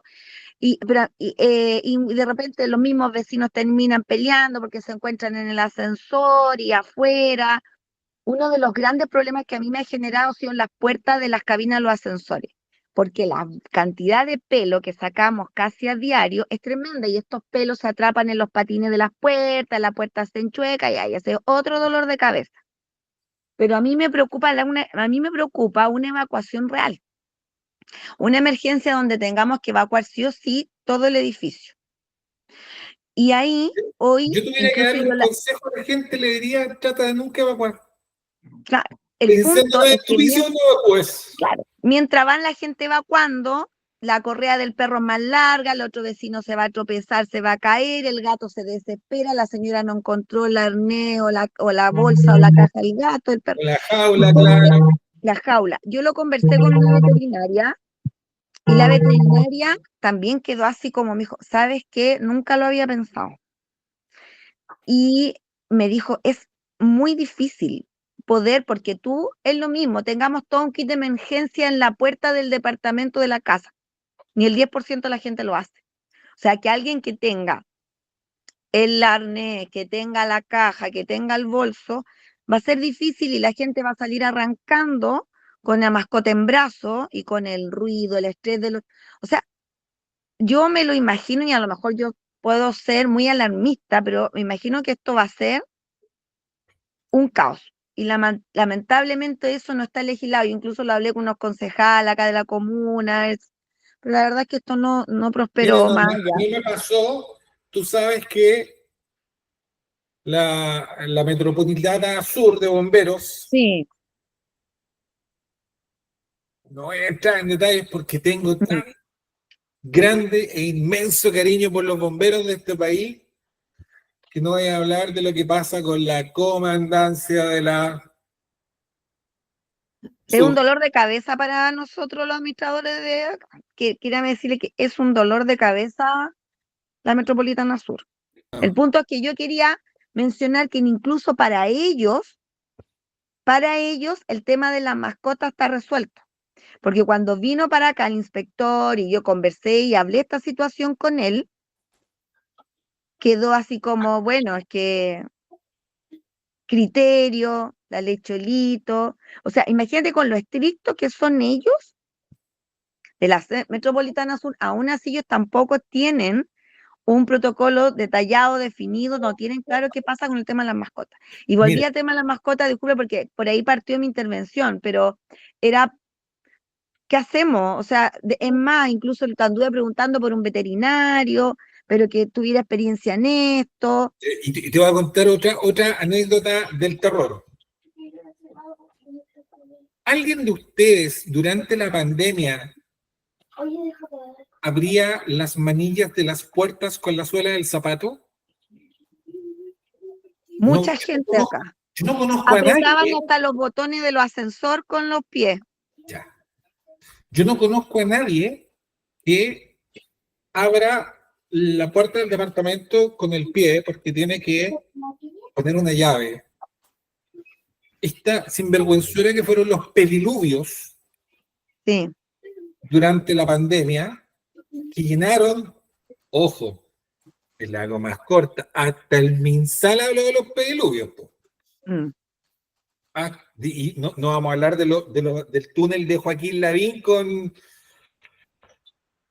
claro. ojo, Es y que para al que no final se digan, transforma todo en un negocio, po. y para que no digan acá que yo soy súper facho derechista, Kaiser Cast, no, en la derecha y acá el mazo haciendo soluciones amarillas populistas. Decir, no, si los pediluvios, viejo, salió pediluvios.cl, te los mandamos, despachamos a región gratis. ¿No? Era un paño que se metía dentro de una especie de cajita y lo único que hacía era echarle el coleguita, Amonio. Amonio cuaternario. el amonio cuaternario. Ojo, el amonio cuaternario es veneno. Es veneno. Así que por favor, no vengan ¿cuál es la marca que me ayuda? Los, los, Ah, los aerosoles, ¿cuánto se llama? ¿Cuál es la marca? no, yo Bueno, usaba el Quality, o no me acuerdo el nombre. No, hay otro, yo creo que tengo uno por ahí, no sé, que yo veía cuando decían, no, si lo que pasa es que nosotros estamos echando amonio cuaternario. Y yo le decía, ¿para qué?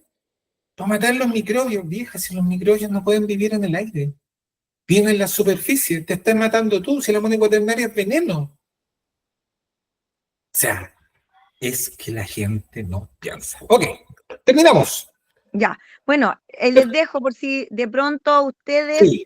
logran tener claridad, un veterinario que tenga un conocimiento experto en cómo manejar situaciones de emergencia con de mascota, porque a mí de verdad me interesa hacer una capacitación con respecto a eso. Yo A mí vivo en me un parece primer súper piso, interesante lo no que es estás nada planteando afectado, tú.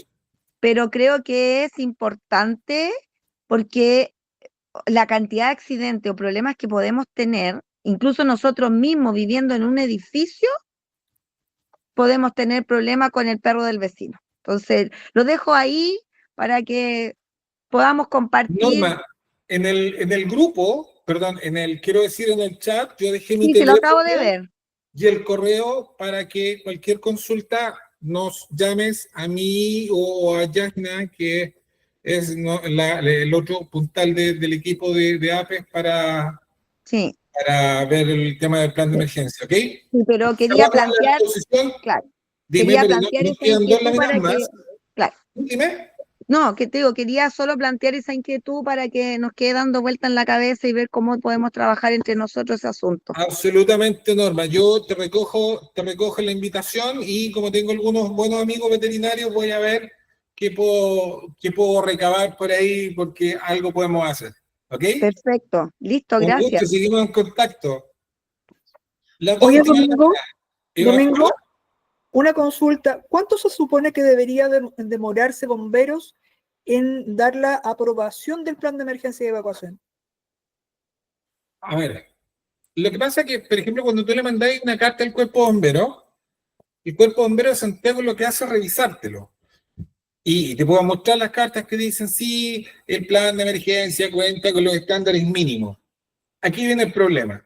La ley de copropiedad inmobiliaria dice, el plan de emergencia deberá ser realizado por un ingeniero en prevención de riesgos de acuerdo a la guía técnica que para este efecto se va a publicar. ¿Qué dijo el MIMBU? Lo pueden hacer los técnicos y no tienen por qué hacerlo los ingenieros por una razón súper simple. ¿Está emitida la guía técnica? No. Sigue pesando la 19.537 y no la 21.422. ¿Cachai? Que es una pelea súper fea que hay con el tema de prevención porque, por ejemplo, Ñuñoa te exige que tú declares que seas ingeniero. Entonces, tú vas y le muestras la carta del MIMBU y dice, ojo, el MIMBU dice que se hace de acuerdo a la guía técnica, pero un ingeniero, pero se hace de base a la guía técnica, y como la guía técnica no existe, ¿qué dijo el MIMBU? Que en lo que no esté normado por la 21.422 sigue funcionando la 19.537, porque hasta para eso está mal hecha la ley. La 21442. Claro. ¿Qué hace una persona discapacitada? Y con esto terminamos. Las personas que tienen Oye, problemas. pero no me respondiste la pregunta, porque se supone que deberían tener un plazo para dar la aprobación, ¿o no? No, lo que pasa es que tú les mandáis el correo y estos viejos se demoran 3, 4 días, lo revisan, te lo miran y te mandan una cartita que dice el Cuerpo Bombero de Santiago establece que sí, cumple con los estándares mínimos, lo mismo hace el Cuerpo Bombero de Ñuñoa, y lo mismo debería hacer el Cuerpo Bombero de Quinta Normal. Estoy pensando en los principales Cuerpos Bomberos de Santiago, Metropolitana Sur, para mí no existen, yo no los veo. Y Quilicura es un tema porque, bueno, Quilicura solamente ve Quilicura, porque Quilicura tiene un centro industrial súper complejo, entonces ya tiene suficiente pega. Lo bonito es que, por ejemplo, tú vas y le decís, yo he hecho planes de emergencia para bodegas. Entonces los amigos del Cuerpo Bombero de Quilicura me dijeron, sí, pero necesitamos un estudio de carga combustible. Perfecto. ¿Y en esta bodega qué tengo guardado? En esta bodega tengo guardado cemento, becrón, yeso y no sé. Listo. ¿Cuál es la combustibilidad de los materiales depositados en la bodega? 0. ¿Por qué? Porque tenéis puros polvos incombustibles. Cemento, becrón, yeso.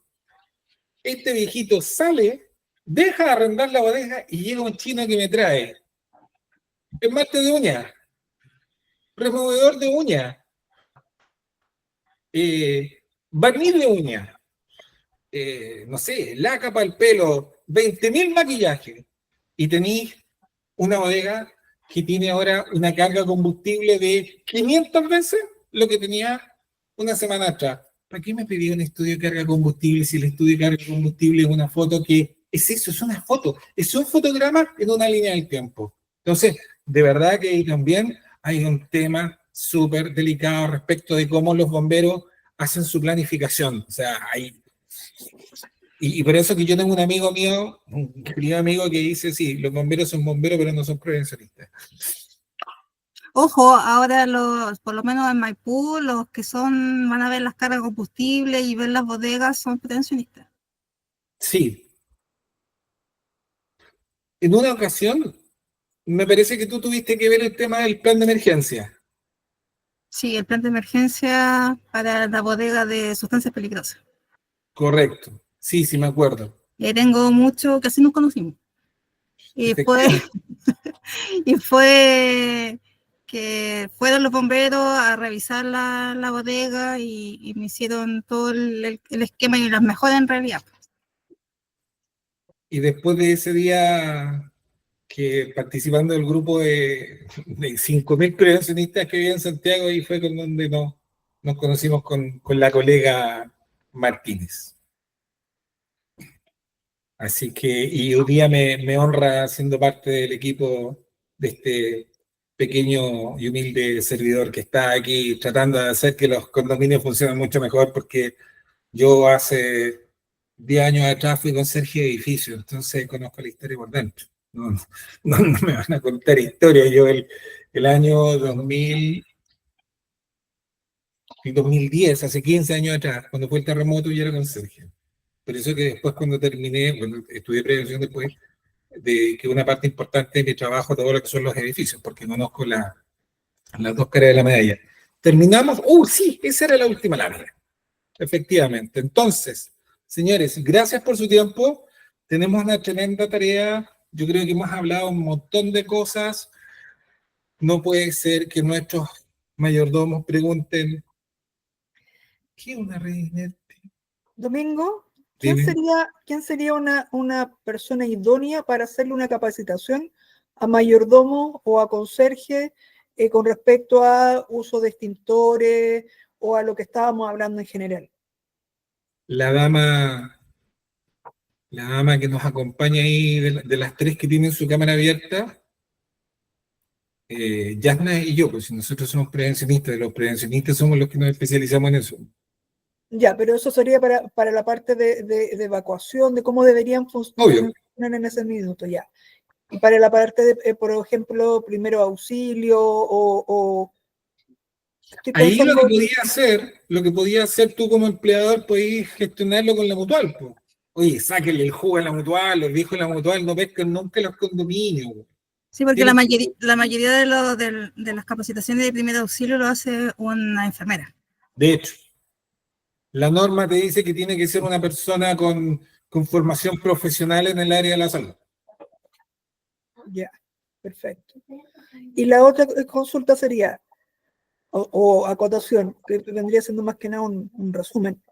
Entonces, nosotros, en el caso de un edificio grande, podemos tranquilamente cortar lo que es gas, electricidad, agua, etcétera, porque el bombero va a traer sus propias redes. Mira, primero, la red eléctrica va a funcionar desde afuera, no desde adentro.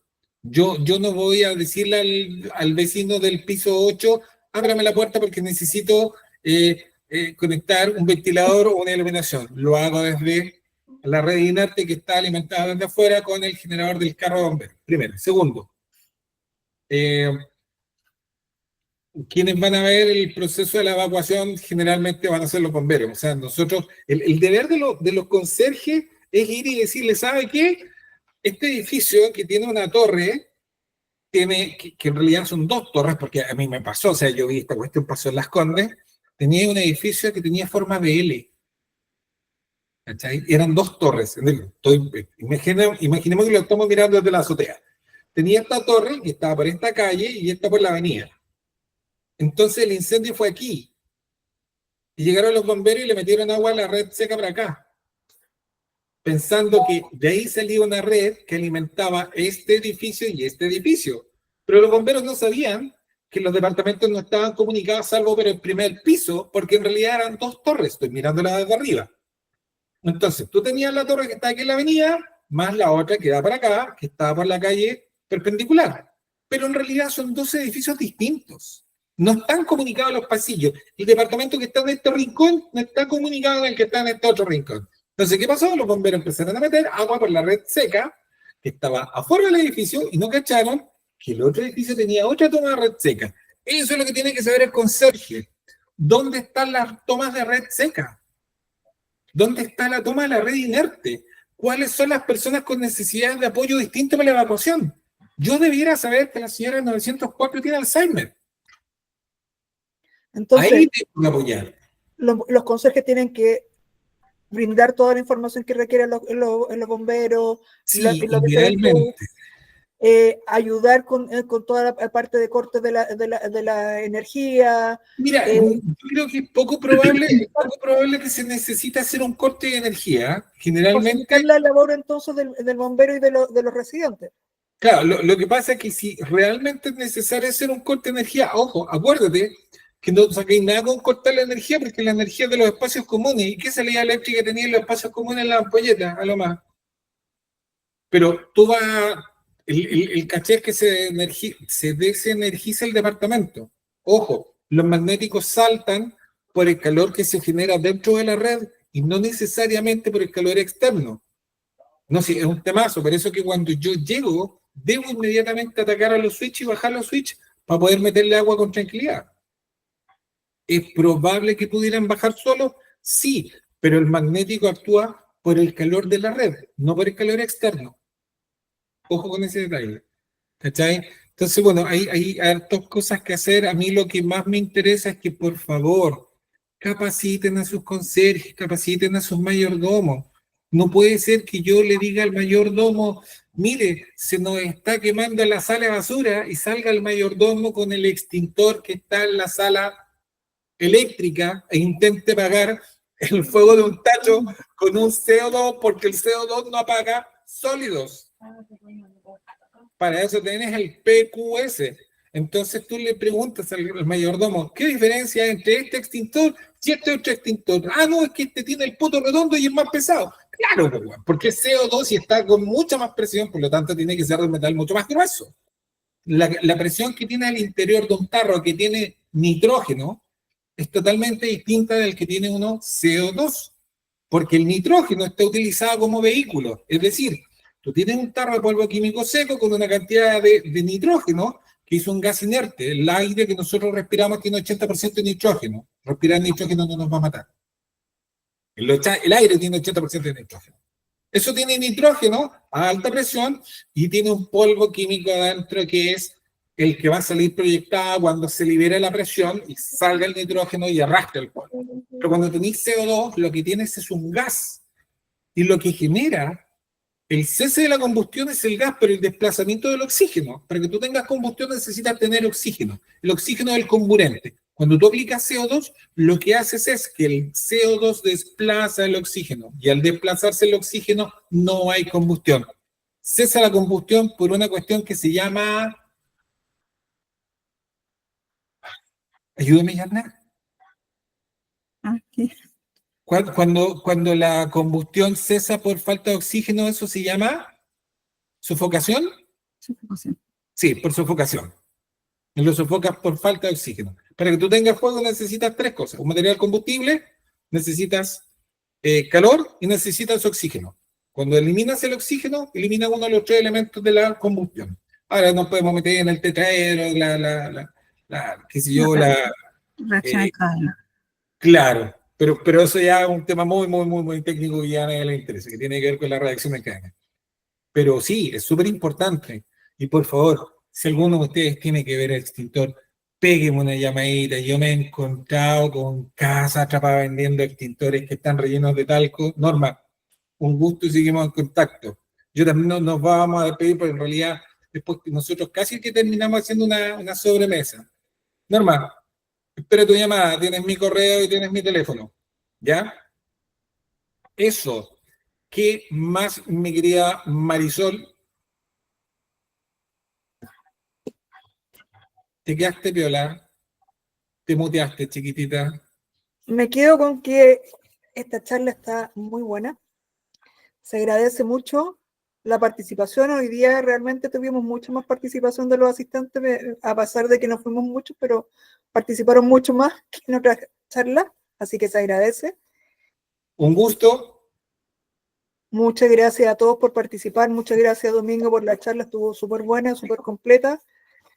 Espero que nos veamos en una próxima charla luego. Por ahí hay agendadas otras charlas que van a estar bastante interesantes también, así que no se Seguimos las en contacto. pierdan, estén atentos. Nos vemos, Muy Viviana. Pasa con patas, Vilma, Rodrigo Vergara, un gusto a todos verles acá y nos vemos pronto. Yana, un beso para ti también, nos vemos. Muchas gracias a todos. Que estén súper bien.